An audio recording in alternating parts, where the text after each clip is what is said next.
What's up, friends? Welcome to Web3 Academy, a place for entrepreneurs, creators, and marketers to explore and learn how to use Web3 to transform business models and create thriving communities. Enjoy this next episode. GM. Welcome to Web3 Academy. It is the weekly roll-up. I'm Jay Bird coming at you from Tuscany, Italy today. Ooh. And as always, joined by my co-host. What's up, Kai?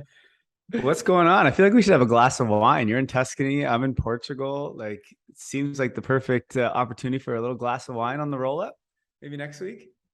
Maybe what we should do. That makes me think of the Kevin Rose and Tim Ferriss random show where they both get drunk and do a podcast together. That sounds fun.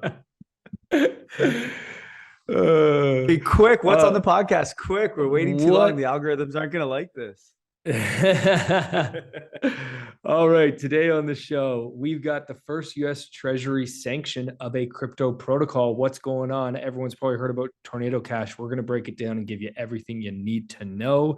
Second up, Reddit has launched community tokens on the blockchain on Ethereum. Their community tokens are now on chain using Arbitron Nova and partnered with FTX. We're going to tell you all about that.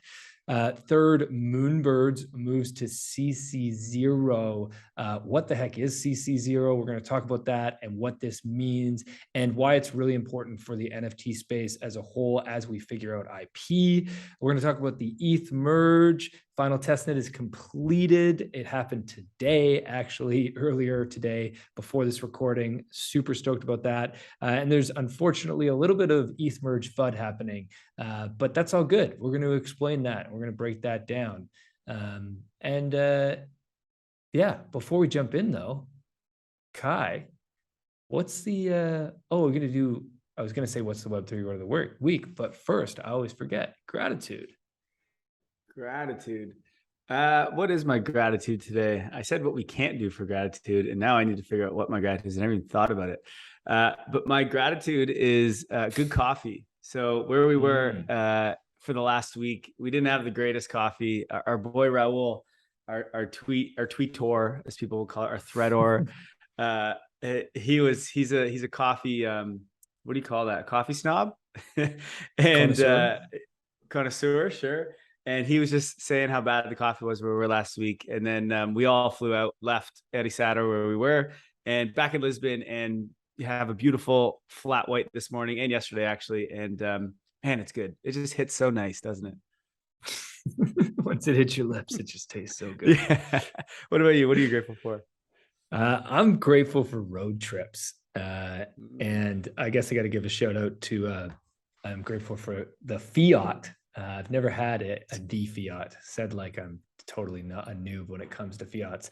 I've never driven a Fiat before, arrived in Florence yesterday, rented a Fiat and drove from Florence to Tuscany, where I am right now, for my friends. Shout out Dan and Kim for their wedding this weekend. And man, if you get on the open road and you got some tunes going and you're in like a new country where you don't visit, literally it's the most magical thing. Like it's so incredible.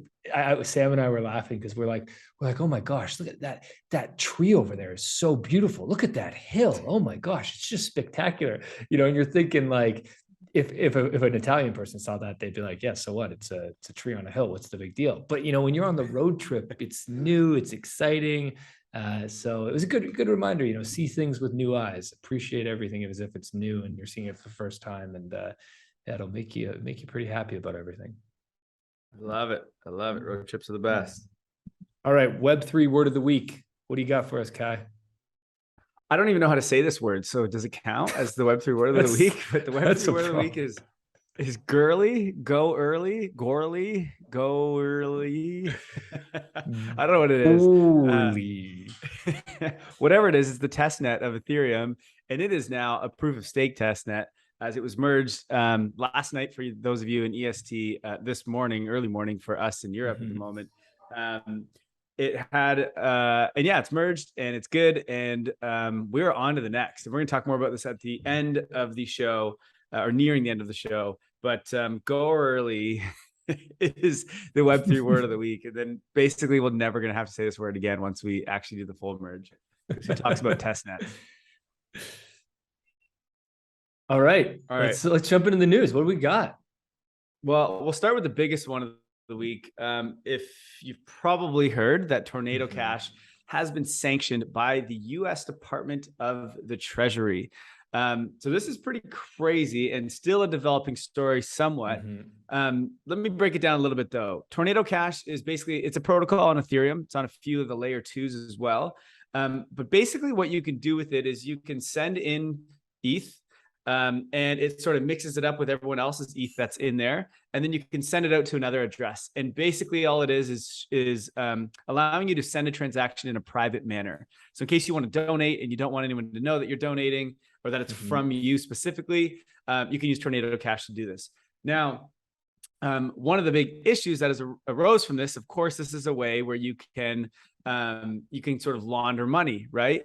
So there's the Ronin hack, which happened, I think it was like $600 million was hacked from the Ronin bridge. They put like hundreds of millions through Tornado Cash, and that's how they could get their ETH out. And no one knew what wallet it was going to. There's like at least six big hacks that have happened in the last like 6 months that have all gone through Tornado Cash. I think it's something close to 37% of all transactions on Tornado Cash, or all volume on Tornado Cash, I guess, is from these illicit sources, from hackers. So, I mean, kind of a big deal. Now, this sanction basically from the US Treasury, what this is it's technically a sanction on the company that built Tornado Cash, but then they've stepped it out further of anyone who actually uses this Tornado Cash. Now, they can't just like shut down the protocol. It's a decentralized protocol, so there's not really anything they can do in terms of that. Tornado Cash can't even shut it down. Because it just lives on Ethereum on a decentralized platform. What they can do, however, is shut down the front end of Tornado Cash, which is the UX, like the page that we actually would all use. Anyone can still go interact with Tornado Cash, the protocol. You just can't do it on the front end of the website. Now, the way that they've worded this sanction is like basically anything that ties into it is sanctioned. So it would have to go through some courting procedure and stuff, but basically they have their bases covered here. But what's interesting is they can shut down the front end site because, well, that's basically hosted on AWS probably. So they can just tell Amazon, hey, you got to shut that down. Right. But they can't do anything to the protocol. But what they can do that kind of is screwing up the ecosystem a little bit is, for example, USDC, people use that to sort of mix up their USDC and send donations or whatever. And so USDC is a centralized company. So they can go to USDC and say, hey, you have to basically blacklist every address that's ever used Tornado Cash with the USDC specifically. So they've done that. They went to Microsoft, who owns GitHub, GitHub is how a lot of the devs and projects have their like repository and stuff for all their core code, their source code. So again, they can tell Microsoft to shut down any addresses that have interacted with Tornado Cash via GitHub. So a lot of people's wallets have been blacklisted. Their assets have been basically frozen. Their code is even frozen.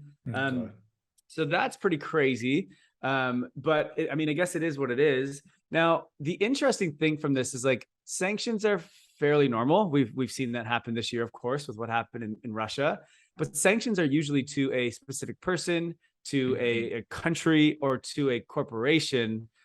This is the first time there's ever been a sanction on a piece of code, which is just language. And so like most people think of code as speech. It's just a language. It just happens to be in type form rather than like me speaking. And so this is a sanction on speech, which is very odd. And so there's a lot of people unhappy about this. And we're not really sure what's going to go on with this, but a lot of the big lawyers in the space are saying this is going to go to court. This is actually something they can't do. It infringes on Americans' rights. I guess, by the way, this is only for people who are American and American companies. Now, what's interesting is I just want everyone to understand what else you can do with Tornado Cash other than, laundering money. Okay. Right. It's not just used illegally, right? It's also used legitimately in a lot of ways. There's good use cases for it. Right. You think about a public, transparent blockchain. It means that you get to see every single transaction that ever happens. Right. that's as good as that is for like businesses, so we can keep them accountable, blah, blah, blah. Like there's probably things you want to do that you don't want everyone to know you did, right? And so just here's a list of them. Some of these things that are completely legal, they should have no issues doing them. But now they are illegal if you use Tornado Cash. So getting paid in crypto and you don't want your employer knowing all your financial details, meaning how much you have, how much money you have. You pay for a service in ETH and don't want them to be able to see everything you've ever done on chain, right? You're worried they might not let you join that super secret chat if they know your wealth came from aping into, this person says Ass Rocket 69. You've been, this is Riza Jaffrey. You've been doxxed and are being harassed online, right? You want to donate to a polarizing cause. So maybe you want to donate to something, but you don't necessarily want everyone to see. This is big for like politicians and things, of course. You want to anonymously gift me 1,000 ETH, which you could also do to me, kyrita.eth. I think I shill it on every episode. I haven't got anything yet though. You got anything yet? Nothing yet, no. What else do we have? You're bothered by the thought that everyone who knows your address knows more about your wealth than most of your close friends and family members. So basically there's a bunch of reasons why you might want to send money. And you don't necessarily want everyone to know it. And so of course you should have something like Tornado Cash that allows you to do that. Sure. Now, unfortunately, there are people who use it and for bad things, but like, okay, so we're going to sanction Tornado Cash. Well, in order for Tornado Cash to work, we need the protocol SMTP and HTTP and IMTP to work, right? These are the protocols of the internet. Those protocols are required for Tornado Cash. So should we sanction those too? There are people using SMTP and the internet to launder money. So let's sanction that, right? It just kind of doesn't really make any sense. So what's really funny of what's kind of happened from this now is someone, and we don't know who, where is this? I have it up here. Someone is moving ETH from Tornado Cash. So these banned addresses and stuff to people that are like big people in the space. So Brian Armstrong, the CEO of Coinbase, someone sent him tainted ETH to his wallet address. Now, technically, he should, and I guess the punishment if you do interact with this stuff or have ever done it is 30 years in jail. So like, are they really going to go and take Brian Armstrong, the CEO of Coinbase, to jail? They've sent it to Jimmy Fallon, Shaquille O'Neal, Puma, Randy Zuckerberg, Brian Armstrong, Steve Aoki, Ukraine crypto donation, Dave Chappelle, Beeple.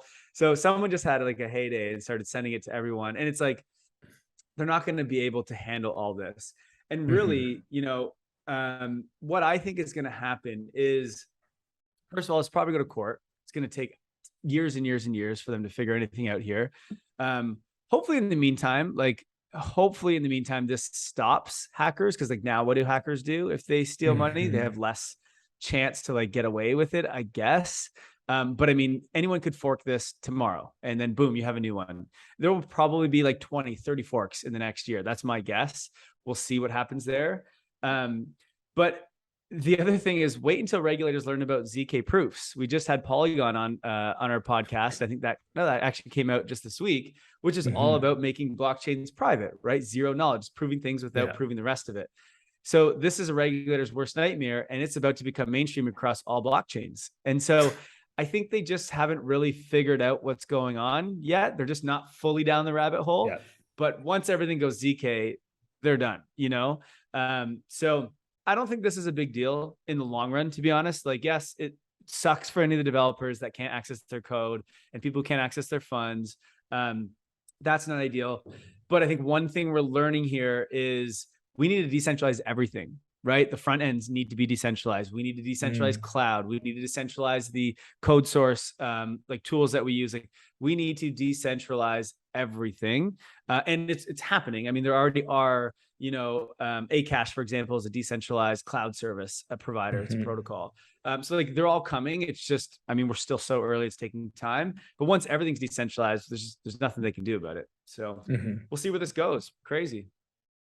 Yeah, I think that it's a first step that had to happen. And as you said, long term, it's probably not going to stick. It's going to get caught up in courts, and it'll probably end up, and I'll bet you they even know that this will not will not pass in the court system. But you know, I think they had a clear objective to stop the fraud and hacking side, which, as you said, was what, 30-40% of Tornado Cash. Something like, yeah, somewhere between there. We don't actually know, but yeah. So, I mean, they were targeting that 30 to 40%, and they aim to take that down. And that 30 or 40% alone is what, like $200 million? More than that. $7 billion of total volume has gone through Tornado Cash in the last, I think it launched in 2019, which is insane. So, right.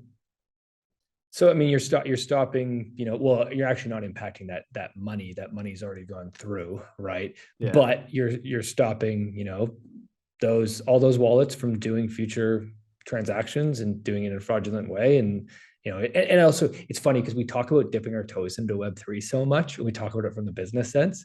This is kind of what the government is doing. They're just dipping their toes. Right. This is one that they could do without, they're getting a lot of backlash in the fact that this is freedom of speech and that, but like also they get some support because it is Tornado Cash and there is some negative actors, some bad actors in there. And so they're dipping their toes and they're going to see what happens, right? Same idea. It also, this happens with every new industry. It's not even just crypto or blockchain. This happened with the internet. It happens with healthcare. It happens with insurance. It happened with financial service. It happens with every single new industry, because it's just what regulators have to do to try to like figure things out. And then they've got to go too far, and then they got to back up and go too far and back up. I think that's just how it works. So, I mean, it's not a big deal in the long run. It is what it is. Who cares? Let's keep moving along. What's next, Jay? Okay, next up, we've got Reddit is tokenizing. They're putting their community points on chain. They're doing this with Arbitrum Nova, Arbitrum, I always say Arbitrum, Arbitrum Nova, which is a layer 2, and they're doing it in partnership with FTX. And so I believe they launched community points a few years ago, and essentially community points was a way for them to reward and recognize the key contributors in a community. So if you're in a Reddit community, then you can gain community points for being one of the best contributors, which there's a ranking board, and then it shows you rise to the top, and it shows, hey, here's who the best contributors are to this community, which is super valuable, right? And the problem with it is because it's not on chain, it's not interoperable, you can't transfer it anywhere else. So you can earn all these community points in one community in Reddit, and you can't take that with you anywhere. You can't prove that you had this great contribution. But with this move on chain, you will now be able to move this with you across the chain and into other communities and into potentially other places in the future that recognize and value Reddit community points. Big news and exciting to see. I think it will onboard a lot more people into Web3. Yeah, so what Reddit is doing basically is it's only with 2 of their communities to start. Mm-hmm. So it's with the cryptocurrency community, r/the cryptocurrency it's called, and r/Fortnite something. So it's Fortnite, which is huge. But they launched this like a few years ago, and I think they did it on Ethereum, but I'm not sure it was like exactly on chain. I don't exactly know how they did it, but they started it as a test, and then back in 2021, they announced that they were going to build on a layer 2, and they finally have chosen Arbitrum Nova, which is one we talked about just a couple of weeks ago, and explained the difference between that and Arbitrum 1. And so this is big because social tokens are huge. As you said, they're going to onboard a bunch of new people into the space. I mean, social tokens are, in this way anyway, are similar to NFTs, right? So NFTs, especially community-based ones, are basically a social token, but they're fungible, or non-fungible. These are fungible tokens for communities. And I think this is going to be massive. And I mean, we already sort of see it with DAOs, but this is going to be really big. And Reddit is obviously huge. They have 50 million people, I think, using Reddit. And so when you can tokenize those communities, it's going to be crazy. What the partnership they have with FTX, though, is actually interesting. And this is about kind of UX, is in order for people to use these tokens, of course, they have to pay gas, right? And so a lot of people, though, who are not in the crypto space already are going to have no idea what that is, right? They're going to be able to get a wallet with one click via Reddit's wallet. I forget what that's called. Vault. It's called Vault. Vault. Yeah. And then what they can do is, instead of having to go like use Coinbase or whatever and like buy some ETH and do KYC and all these things, and then like transfer it over and all that kind of stuff, inside of Reddit, you can, and inside that wallet, you can just click to this. It's called FTX Pay, and it'll immediately just buy the ETH for you. I do think that you need an FTX account. So you still probably have to do some KYC actually. But anyway, it just does it right in the app, and it like buys like $5 worth of ETH for you. And then now you have the gas to do whatever the heck it is that you are going to do with these tokens. So it just kind of makes it seamless and sort of walks them through it, which is really nice. So, you know, a power team here. We have Arbitrum, FTX, and Reddit all working together to create social communities with tokens. And it's going to be a really, really big deal. I don't know when. Yep. Good question here. So when you say use these tokens, are these transferable tokens? I believe so. It didn't really say, but I think so. I feel like they shouldn't be, right? Like if this is based upon your contribution to a community, then true. I would assume that you have to earn these points. Like if you can just go buy these, right? Right. So they might not be available on, like, let's say Uniswap or something, but what it is you can, because it's in your wallet, you can go and interact with other things and prove that you have X amount of tokens and do things outside of Reddit.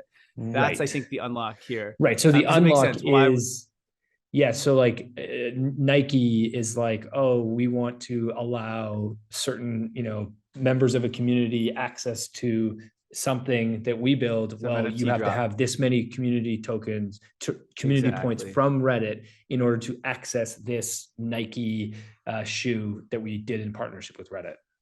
Correct. Or Reddit wants to host some big conference or event for all their top contributors amongst all communities. And you got to prove you have X amount of tokens. You can token gate it based upon the number of tokens, right? Yeah. So these are valueless. This isn't about like, because once I saw FTX and I didn't quite understand, but I don't know if it's valueless, because if you go on CoinGecko right now, you can see these tokens, the old versions they had value. So I don't know. We're going to have to look further into this. And if anyone knows, feel free to reach out to us. It doesn't show it in any of the articles that I saw. No, I didn't see it either. I was planning, but I know the old ones. See if you knew. I know the old ones did have a value. So I don't know. We'll see. But if you want to talk about value, check this out. BlackRock, which is the largest, I don't know what you call them, investment firm or whatever, in the world. I think it's like they have like trillions of dollars of assets under management. They're launching a private trust offering direct Bitcoin exposure to their clients via a partnership with Coinbase. And what's cool about this is a spot Bitcoin trust. So it is not like a futures and stuff. And we don't even have a spot Bitcoin ETF in the US. But what's great is all the richest people in the world, which is who BlackRock partners with and who their clients are, they can now buy Bitcoin spot through this trust. Explain what spot is. So it means you actually can buy the Bitcoin. So the Bitcoin, I like calling it that. So instead of like when it's a futures, you're not actually buying any Bitcoin. There's a bunch of like middlemen in between. You're just kind of betting on the future price of it. And so it doesn't actually, like, it does impact the price, but to a lesser extent, a much lesser extent than if you're actually just buying the Bitcoin and holding on to it. And so that's what you're doing here is you can buy the Bitcoin and then BlackRock holds on to it for you essentially. What I love about this was a year ago, BlackRock said that crypto wasn't the future and they weren't going to put Bitcoin on their balance sheet and they weren't going to offer it to their clients. And here we are. We should keep a list of all of the like major corporations that have said like no to crypto or no to Web3, and then we should tweet at them the moment and just remind them, right? Make sure they know. I'm sure someone has that list, to be honest. I would bet somebody does. Keeping tabs. Okay, email marketing platform MailChimp has been cracking down on crypto content publishers this week, including Decrypt, Masari, and Edge Wallet. What is going on here? Is MailChimp trying to be the boomer of Web 2? Yeah, basically. Well, here's the interesting thing is we have a client that was moving off of Substack and they were looking to, it was an NFT project that we were working with our agency first. And we actually used MailChimp. This is about, I don't know, half a year ago or something. And we set up MailChimp and the first email we went to send out as a test had NFT or crypto in it, and MailChimp restricted us and blocked us. And we were like, wait, what? And we asked why, and they're like, yeah, we don't allow crypto stuff on our platform. I was like, what is wrong with you? And so we had to go away from them, and we used like, I think, Active Campaign or something.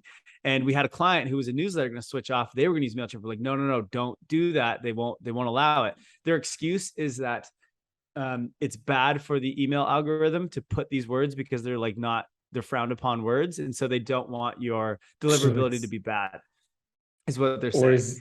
And I was like, is it them protecting themselves because maybe it impacts all of MailChimp's deliverability?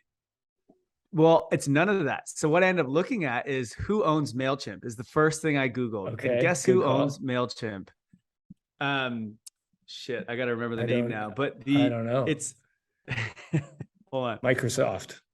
No. They own Intuit. That's it. Intuit? Yeah, Intuit. Who owns? They like own a bunch of big fintech companies. And then who owns Intuit? Do you know who owns Intuit? No. A bunch of bankers and a bunch of banks. So what do you think's happening here? It has nothing to do with MailChimp. It has nothing to do with email deliverability. It has everything to do with bankers who are scared, and they're just trying to pull whatever they can to slow this stuff down. So MailChimp, if you can see this video, I'm giving you the finger right now because you are fucked. So anyway, everyone listening to this, get rid of your MailChimp accounts. Go over to Active Campaign, which is way better anyway. MailChimp is trash. HubSpot. What else is there? Do you know any other ones, Jay? I just want to name off every competitor of MailChimp. Every what's the one that I can't think right now? I'm blanking. Okay. There's another one that's Blue, MailJet. I have no idea if any of those ones are good. Active Campaign is the one I really like. But anyway, MailChimp, you suck. All right.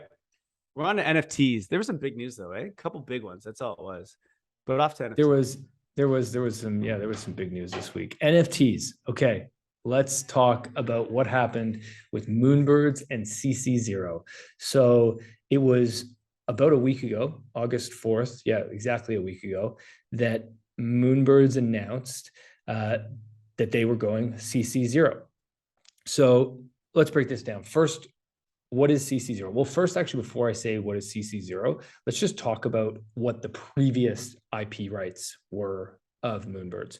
So when you launch a NFT project, the creator of that NFT, whoever created that art, they own the IP of that art. So in this case, Moonbirds was created by Proof. So Proof owns the IP of all Moonbirds.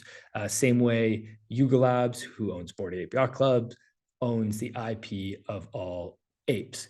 What happens is a lot of these NFTs popularized by Bored Ape Yacht Club have licensed the IP to the NFT holders. So what they've said is, okay, we are going to give you a commercial license where if you own the NFT, you have full commercial rights to then go and commercialize that NFT. So you can go and you can take your ape or your Moonbird and you can put it on a t-shirt and you can sell it, and you can put it in a movie, you can open a restaurant and use it as the logo, whatever you want, you can commercialize it, but only you own that IP. No one else can do that.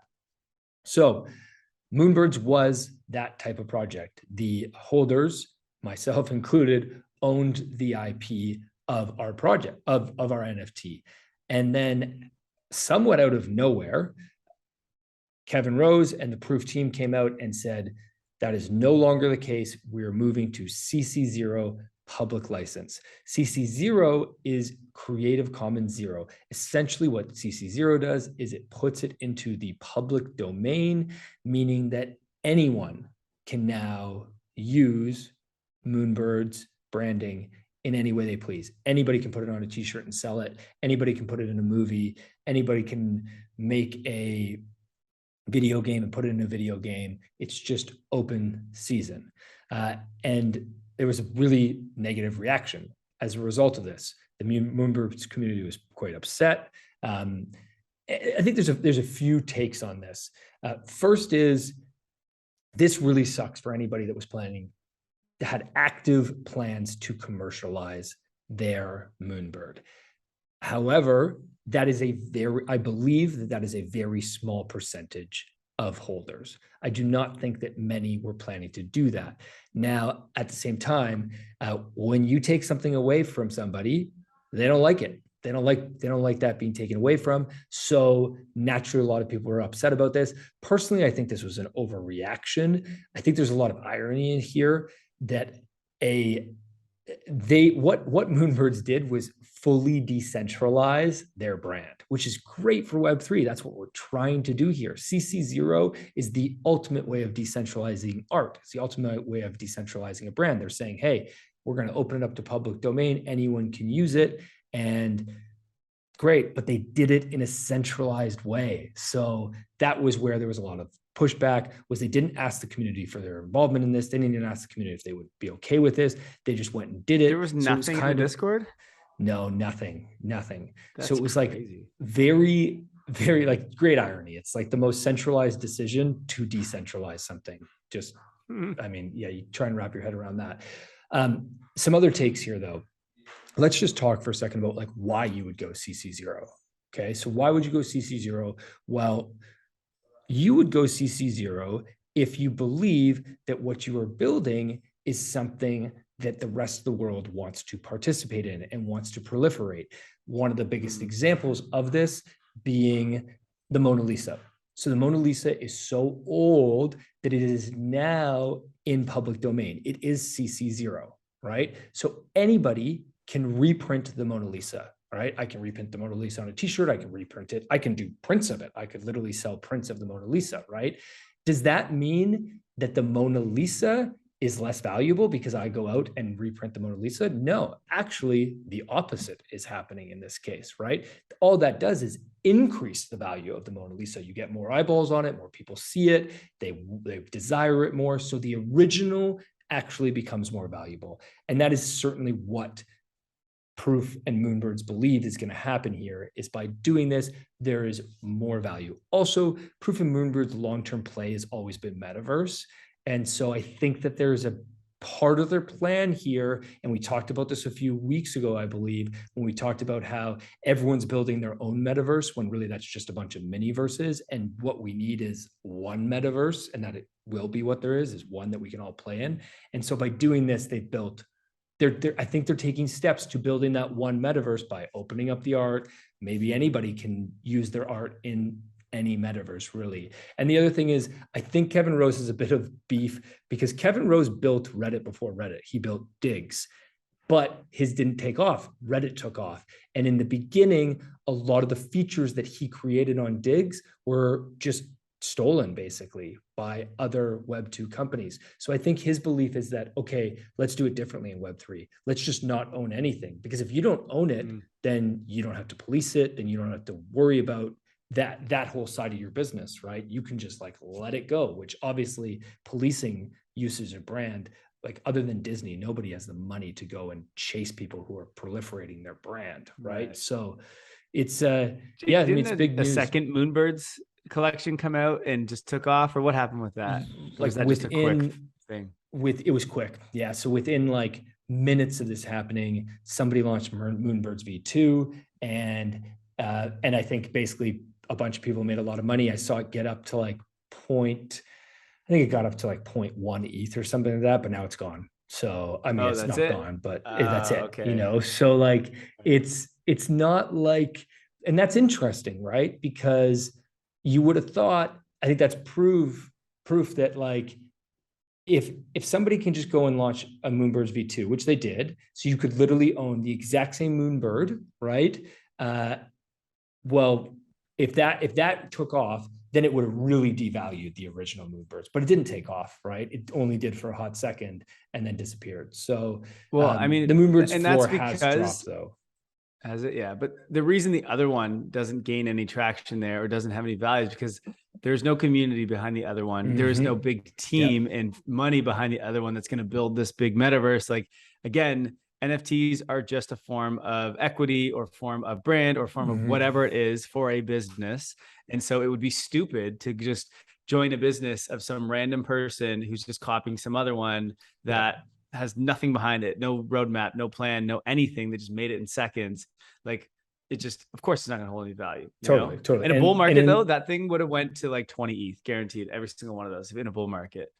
So in a bear market, though, you get the real numbers, which is nice. And in the same week, Xcopy, who is one of the most well-known and famous NFT artists, he also went CC0 and applied it to all of his existing art, along with, I think those are the two main ones that happened last week. But there's some other, I mean, Nouns DAO. Nouns is the biggest example of CC0. One take I just want to share here was Dom Hoff on Twitter said, opening up IP rights to a world is analogous to protocolizing it. That is opening it up for others to build upon. But that permission doesn't have to carry into every derivative. In other words, an IP's L1 can be CC0, but its L2s do not need to be, right? And the best example of this is Sherlock Holmes, which Sherlock Holmes was privately owned. There's something around like death of like when a creator dies within a certain period, afterwards, it becomes public domain. And about 10 years ago, Sherlock Holmes became public domain, and a whole bunch of like spin-off TV shows started coming out, and they started creating it. Shakespeare is another example that is public domain, right? Now, when all these Sherlock Holmes spin-offs came out, they own the IP. That layer 2 version is that's not CC0. It's the original that's CC0. Interesting. Very interesting. I like the layer 1, layer 2 example there. It makes much more sense, actually. And if you want to learn more about this, we actually have a podcast coming out in I think another week, maybe 2 weeks, with Zeneca from Zen Academy, where we did a deep dive in NFTs. And oh man, this was an amazing discussion. And we do dive into some of this as well. But definitely look forward to that. It's coming soon. What's this? You can one, skip Jay? this one, Kai. You can skip this. Yeah. I think a point to make is who else is CC0? Cryptodes is CC0. Blipmap, I think, was like the original CC0 along with Nouns. Nouns is definitely worth checking out if you haven't checked that out. But there is some good examples of CC0. We're just so early. Who knows what it does for the value of the NFT? But who knows if NFT should be valued at $100,000, $300,000 anyways? Maybe not. Right. So we talked about Reddit, and now back to Instagram and Facebook. We've already talked about this announcement before of them introducing digital collectibles inside of Instagram. They were only doing it with a select few creators, but on August 4th, they announced that they are expanding, which means good things are happening. But they're expanding to 100 countries in Africa, Asia Pacific, the Middle East, and the Americas. Additionally, we now support wallet connections with the Coinbase wallet and Dapper, as well as the ability to post digital collectibles minted on the Flow blockchain. So now they have Ethereum, Polygon, and Flow, and they're integrated into wallets like Rainbow, MetaMask, Trust Wallet, Coinbase Wallet, Dapper Wallet. So like Instagram, and I assume Facebook very soon, just like what happened last time they did this, is really starting to integrate into Ethereum. And I actually just tweeted about this scheduled one. I don't even know if it's out yet. But we now have Reddit, Instagram, Facebook, and who is the other? Twitter, who are all building on top of Ethereum, right? And Ethereum in its layer 2s. How amazing is that, right? This technology is 6 years old, and you have the biggest companies in the world that are all building on top of it. That is really, really cool. And then you have YouTube and Snapchat who have announced already this year that they are doing the same. And they're not competing against it, right? They are not competing with our existing blockchains like Ethereum and Polygon. They are integrating into it. And when you integrate in something, it becomes extremely, extremely valuable, because what's happening here is if this feature takes off, Instagram relies on Ethereum for its service, right? Instagram relies on Polygon for its service. And that makes that protocol extremely, extremely valuable. So that is just super, super cool. Hey, listeners, do you think that Kyle's bullish on Ethereum? It's not even Ethereum. I meant just Web3 in general, but Ethereum is just where they're all doing it for good reason. Wait till we get to the merge talk. Actually, just wrote an article Yeah. coming out next week too. This on guy's Ethereum going to merge. be jumping through the screen and out of the podcast. Watch out. Rentable NFTs. What are these? Ooh, Rentable NFTs. ERC 49. 4907. Yeah. This is exciting. I think this is, I mean, a big unlock for the power of NFTs. I actually talked about how we needed to figure this out about a month ago. So right now, if you own an NFT, right, you might not want to use that NFT. So like we talk so much about the utility of NFTs, right? NFTs provide so much utility. It provides you access to a Discord, access to a community. It might provide you access to an event, to tickets. It might get you access to merch. Token gating is such a big part of NFTs. But let's say that you buy an NFT and you don't actually care about that access, right? You don't actually want that access, or maybe you're not even in New York and that's where the event is happening. Well, now what you can do with this new smart contract ERC 4907 is you can rent your NFT. So you could rent it out to somebody on chain. And basically the way this smart contract works is it just puts a time on your rental. So you basically assign, okay, I'm going to give my NFT. I'm going to give my NFT to kylereedhead.eth for 5 days. And in 5 days, the smart contract instantly sends the NFT back to its original owner. And they need to make a transaction or a payment in order for that to happen. Right. They build that into the smart contract. This is sort of a version of this exists on in Axie Infinity, where you can rent out your NFT, but it's not via like a smart contract where it comes back or like you need a transaction. It's basically you get to split anything earned via that NFT. So a little bit different, but I mean, I'll tell you what's going to happen with this. ERC 4907 is what disrupts Airbnb 100%, because real estate is all going to be tokenized via an NFT. And now you can just rent out your house via an NFT. Bye-bye Airbnb. Yeah. We don't need you to do the payments anymore. We're good. So I was just going to say bye-bye Blockbuster, but they already, sorry guys, you NGMI. Ooh, CocaCola. I mean, big brands. I'm assuming this is an NFT launch. Yes. It is. Jay, you want to give us the rundown here?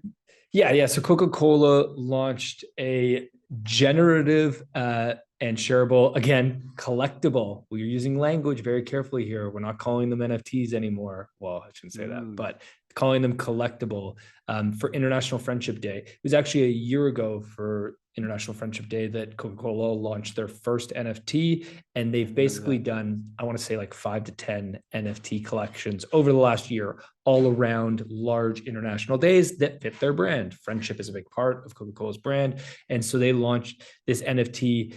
What is unique about this one, I believe, I actually haven't seen it other than I've seen a lot of Coca-Cola ads for it, but it's a generative piece, and it was made by an artist, and they were airdropped to current. Yeah, they airdropped them to the previous people from last year, the ones you were just talking about. They just airdropped them to them in the spirit of friendship, which is actually really interesting. So good job, Coca-Cola, of not trying to make some money off these NFTs, but instead doing it to show something cool that you can do with NFTs. No, digital collectibles. Feeling that. But isn't the title of this section NFT utility? Do we have to change that? Digital, the thing is like utility, but NFTs are so much more than collectibles. That's just a section of it, which by the way, we have a framework coming out for NFTs. We need to turn that into like an infographic. Hopefully we can do it before that episode comes out. Yeah. Did we also mention that NFT that Coca-Cola did was on Polygon? Just want to mention that because again, to your point, Kai, more and more being built on top of Ethereum, and Polygon's obviously part of the Ethereum ecosystem. Solutions. Which, by the way, on Polygon, we already say we just launched a new episode on Polygon where we interviewed Polygon ID and Polygon Hermes, which is basically the team that built the first Polygon ZK EVM, first ZK EVM actually, and we tried our hardest to explain zero knowledge proofs and what that unlocks in the sense of using identity. We tried our hardest to explain this in a very simple way. So check it out. There are definitely some technical components. It's very difficult to explain ZK. But thank you to those from Polygon that both came on and did their best to explain it in a very simple way, or as simple as possible. So Guild.xyz, which is a tool we're using in Web3 Academy DAO. Basically what it is a tool where you can connect your wallet and you can give roles inside of Discord. That was like I believe that was its first like function that it wanted to do. And what they have just launched now is platformless membership. So they have now integrated not just into Discord, but Telegram, Twitter, Google Workspace, GitHub, Steam, and across 17 chains, as well as Web3 protocols like POAP, Mirror, and Snapshot, etc. And basically what this does is you can create a membership. So in the Web2 world, you have a membership, and it's basically typically tied to like one application, right? It's kind of as far as it goes. And this is allowing you to integrate your membership seamlessly across any platform, because they also have a, what do you call it, SDK or something, where you can put it on like any site. So like you can basically integrate it into WordPress and all that kind of stuff as well. I forget what they call that. And so now you can have memberships that just like move around with you across the internet, right? Which is really, really cool. You can start gaining access of stuff here. You can let people join this community here or receive these tweets, or you can gate like Google Docs now and like certain sheets inside of a Google Sheet. So just so many cool things you can do based off of what's in your wallet. So tokens, NFTs, all that kind of stuff. Unlock Protocol also is building something similar to this, but I actually saw Guild and Unlock are looking to partner up. So I'm not sure exactly what that means, but there's something going on there as well. So that is really cool. I don't think people yet realize the magnitude of this. This is huge. The problem is the UX of this is so shit right now that setting this up and using this is so difficult that nobody's really using it. But like we are, I just imagine you have a membership, which like most businesses and creators do, and your membership is, I don't know, maybe it's, who knows what platform it's on. Maybe it's on Google using, an email address, or maybe it's on Discord, or maybe it's, on another platform. Well, you can't track those members across platforms, right? But now you have one way to connect access across all your memberships. So people log in once using a wallet, and then they can access your Discord, they can access your website, they can access your events, they can access, however, you can access your articles, they can access your music, they can access your video content, right? Like this is massive. I just don't think people see the use cases yet, and also again, the UX is so shit, it's difficult to use this stuff. So the UX is shit, but it's not terrible with Guild. So like, for example, you can join our Discord, like Web3 Academy DAO Discord, and the last step of the onboarding experience is just connect your wallet. All you do is connect your wallet. And when you click on certain emojis of the guild or the section or the department you want to be a part of, it just adds it as a role into your sort of guild profile, which is connected to your wallet. And now you have these roles, right? And it's fairly easy to do that. And then now if I want to go to another site, I can just again connect my wallet and it just auto reads it. Totally. Which I mean, in the Web2 world, the way you have to do is using Zapier, right? Or Zapier. And that's a pain in the ass too, right? And you have to pay for that and whatever. So like, it's not far off of what's possible in Web2 already, but it also has so many more features and things, possibilities once it's got that good UX that you're kind of talking about. You think goerli's hard to say, Zapier or Zapier or however the heck you say that one? Oh my gosh. Oh, look at what's next. We are on to the ones and twos. And yeah, so here's the announcement is proof of stake was finalized on goerli, goerli, whatever you want to call it, last night. There was some confusion. So when it first happened, it actually didn't happen immediately. And so people were very, very scared. You could watch it like live stream. I know Bankless was live streaming it.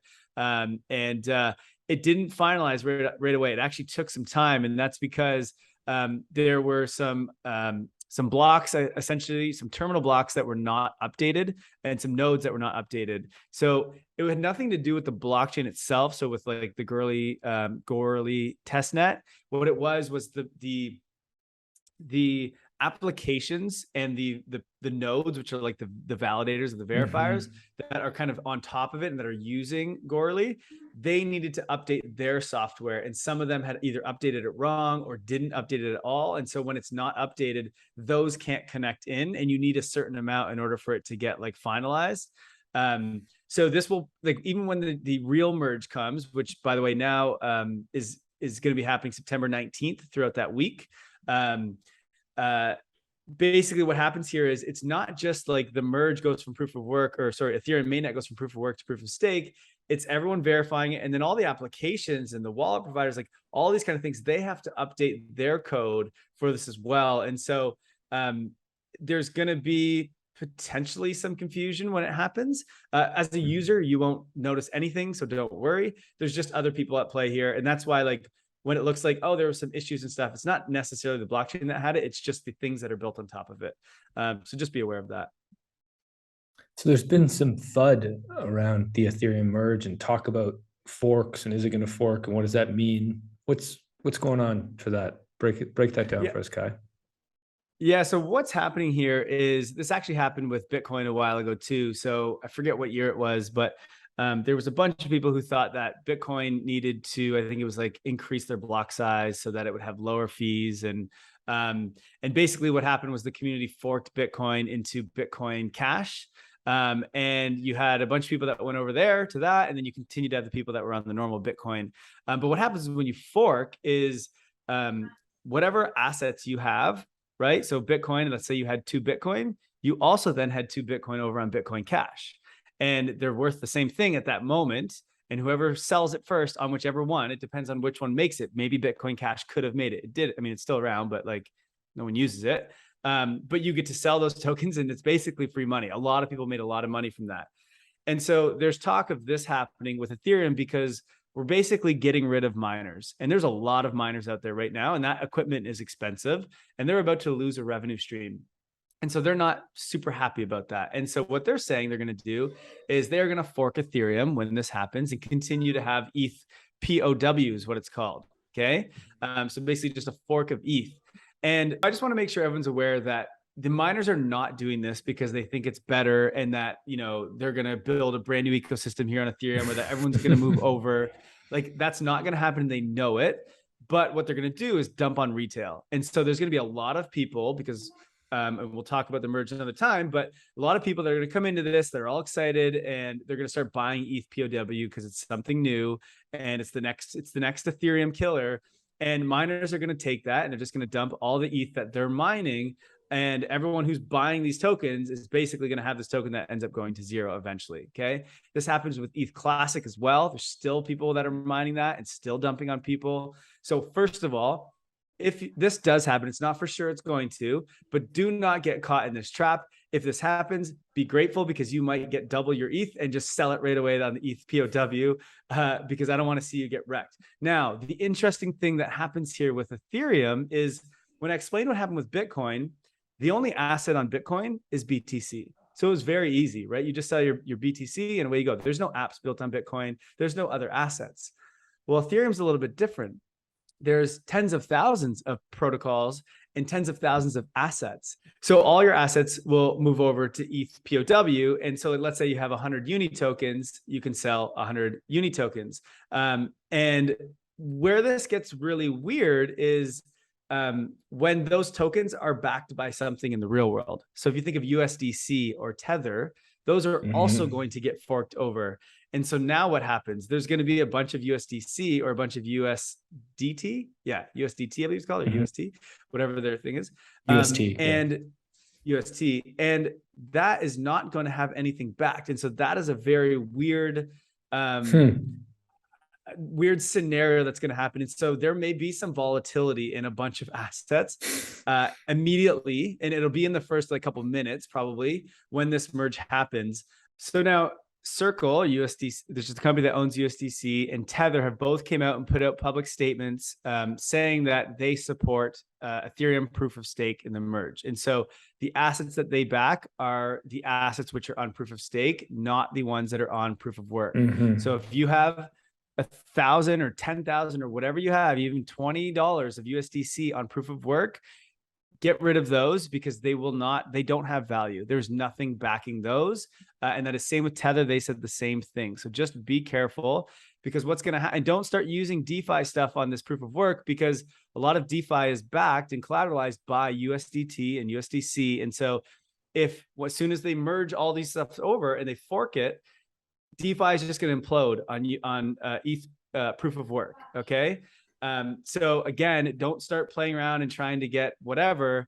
Just stay off of that and stick with POS, because that's what all of the centralized companies that have built on top of Ethereum are supporting. So that's the one that's going to be the real chain. Now, maybe something happens and like everyone all of a sudden goes, screw it, we're going with the proof of work. If that happens, I'm really sorry. But like basically everyone has come out and said, we are in support of proof of stake. I don't think so.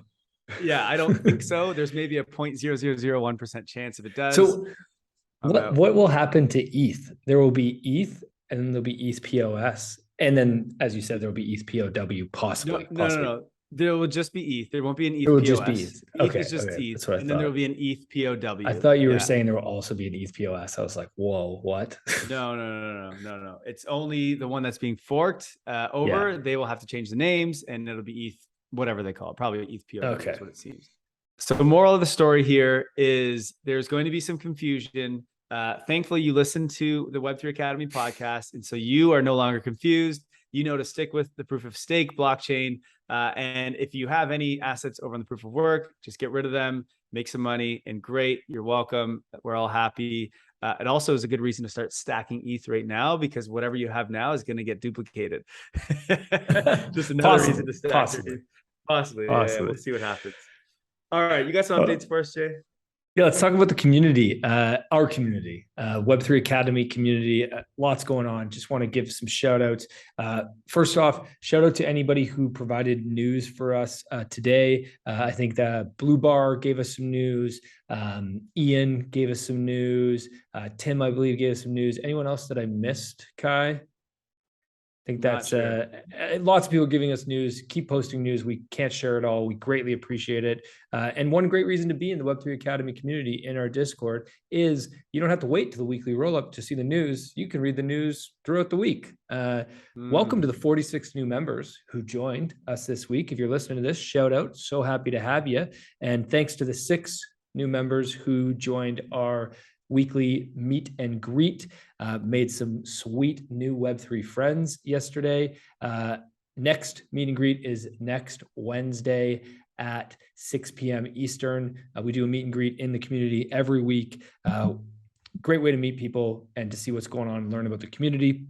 We also have some cool upcoming sandbox sessions. Sandbox sessions are all about what would you build in Web3. It's an opportunity to brainstorm, to talk about a focused project, and to really learn together with like a diverse group. So we've got one session about an AI project that's focused on assisting traders to make data-backed decisions in DeFi, and they're looking for really some feedback on project management and developing this product. How do you go through those phases? How do you take a startup from like vision to reality? Really interesting to see all these startups that are looking for that type of feedback, not necessarily like Web3 feedback, but like business feedback as well. Lots of that happening in the sandbox sessions. And then we have another sandbox sessions. This is a really interesting one. That'll be next week or 2 weeks from now, about how to do biz dev in Web3 because of the challenges of talking to somebody, a potential customer who doesn't even know what Web3 is. And so like, how do you cross that chasm of like giving somebody the education they need to understand Web3 while also trying to do some biz dev to possibly sell them your services or sell them your product? Really interesting, excited for that. We also launched a writers playground in our Discord this past week. I think we've already got about 20 writers in there. We're looking for writers who want to create content and possibly join us in creating more content and onboarding more people to Web3. So join the Writers Playground. And there are some in real life meetups. We're not just digital. We're also starting to do in real life meetups in the community. Talk about a meetup in Toronto, Vancouver, and New York. And I'm sure that channel just started like 4 days ago. So I'm sure there will be many more happening all around the world in the coming months. Web3 Academy DAO, also some super, super exciting stuff happening there. We got 98, actually, I think I said 98, and then I just looked right before this, and there's actually 99. During this podcast, we had one more person join the DAO. So if you're a new member and you're joining the DAO, it can be quite intimidating, and you might not know what to do and how to get involved. So after you onboard and you get into the DAO and the channels are open for you, if you can't figure out how to do that, send myself or Kyle a message in Discord, or just post in our Discord chat and we'll help you out. But once you're there, go to the DAO chat channel and we'll help you find your role. Just raise your hand. Hey, I'm new here. Introduce yourself. We'll help you find a role. Lots of projects happening. One new one that just started this week was the Diversity and Inclusion Project. Really excited about that. And if you haven't already done so, follow Web3 Academy DAO on Twitter. We've got a new Twitter and we could use some followers. Just started, I think, yesterday. First tweet went out today. That's all right, right. we got, we're about to wrap up the episode, but we have a funny take, a hot take, and then we have a Web3 person of the week. Is that what it is today, Jay? Person of the month. Person of the month. Person of the month. Sorry, person of the month. So this is hilarious. I'll try to explain it to those not watching, but that are listening. So there's some beef between OpenSea, Magic Eden, and then LooksRare is coming in on it. So these are the NFT marketplaces, the biggest in the space. And so Magic Eden puts out this video where they're basically comparing the differences and similarities between Ethereum and Solana. And I guess in this video, they said something about Top Shot being on Ethereum, which it's not on Ethereum at all. And so OpenSea just responds and tweets at them and says, Top Shot is a notable Ethereum project, like as a joke, and says, this is what happens when you don't do your own research at Magic Eden. And so Magic Eden responds to them today and says, oh, right, that's why my Top Shot NFTs never got frozen, because OpenSea blocked anyone who had been using Tornado Cash. And then LooksRare jumps into the conversation and shares the meme of the two girls fighting with the guy kind of watching in the background, just smoking a bong. Oh my God, what a great little conversation here. Little memes with LooksRare, Magic Eden, and OpenSea. You know what? This is going to continue to be a thing because they're only going to grow. They're going to become beasts, the three of them in this space. And yeah, it's just going to be funny to watch this play out. And I'm glad they're having fun with it over Twitter. Magic Eden, well done. LooksRare, well done as well, coming in with that. That was killer. Yeah, what, like $2.7 billion of NFTs traded or purchased in the last 6 months. And, you know, no wonder they're fighting, right? Like there's right. And it's just the beginning. There's a lot of money to be had here. But one thing I just got to give a shout out for Web3 is thank you to all of these guys for only charging. I can't remember their exact take rates, 2.5 or 3%, 2.5%. Thank you for not being Apple or YouTube or Instagram, Facebook 100%, Apple 30%, YouTube I think also 30%. I can't exactly remember. Thank you for being Web3. Lower take rates. It's great. I bet that take rate goes to 0, guaranteed. Ooh, okay, hot take. Jay, who is our Web3 person of the month? Our Web3 person month is Alona Shevchenko. Alona Shevchenko. I think I said that right. I hope so. We have nominated Alona and picked Alona because she is just a Web3 rock star, but also a diversity and inclusion and equality rock star, which we need more of in the world and in the Web3 space. We're really pushing that. We're so excited about that. Let me tell you a bit about Alona. Alona is the co-founder of Ukraine DAO. If you haven't heard of Ukraine DAO, you might have been living under a rock. But basically, Ukraine DAO has raised $8 million and donated it all to Ukraine, to organizations that are supporting Ukraine in their fight in this war against Russia. So incredible. They've raised $8 million and they've done it all on chain and all the Web3 way. Fantastic. And really just incredible to see somebody so young. I don't exactly know how young Alona is, but I'm pretty sure she's in her 20s and maybe her early 20s. So you're talking about somebody who is young and has stepped up and done, just an incredible thing for the world, for fighting for their freedom. Shout out Alona. Thanks for everything you do. Keep crushing it. Keep rocking it. We got your back. And one thing I want to say is you can, I noticed that you can buy Alona a coffee right now. Buy me a coffee is a way to donate to her and her cause. And we at Web3 Academy are going to be buying you a coffee, Alona. So shout out, keep it up, rock star. And if you want to follow her on Twitter, it is at crypto DRFTNG. Crypto drifting? I don't know what that is. Crypto drafting, whatever. Short form for something. But also the link will be below in the show notes. That's a wrap, Jay. That's our podcast for this week. Good one, man. Thanks so much. Thanks for listening, everybody. Have a wonderful week. Can't wait to see you next week. We got so much exciting stuff happening. So many things happening in Web3 Academy system. If you're not already following our newsletter, please do. And if you could take a minute right now and you are still listening, I'm guessing you like our podcast. So please just give us a rating on Spotify or Apple Podcast. It's a huge help to us and a huge help to the entire Web3 ecosystem. We're trying to onboard millions, we're trying to onboard billions. We got a long way to go here, folks. And we need more people to be listening to the podcast. And if you give us a rating, it's going to bump us up and get us to the top of the charts. And we would be much obliged. Thanks for being you. Keep spreading good vibes. Keep smiling. You're wonderful. I love you guys. Thank you for listening to Web3 Academy. We hope this helps you along your Web3 journey. And if it does, please share this episode and subscribe so you don't miss the next one. By the way, if you have yet to join the Discord community, you are missing out. This is where all the magic happens. This is where we learn, where we ask questions, where we network. You want to be in there. The link to join is in the description below. And finally, a quick disclaimer. Nothing in this podcast was financial advice. Crypto and Web3 can be risky. You can literally lose it all. In fact, if you invest on account of what we say, you probably will lose it all. So don't do that. In all honesty, the point of this podcast is to remove the noise of markets and price and focus on utility and implementation anyway. So you should not take any of this as financial advice. Thank you, friends, and see you in the next one.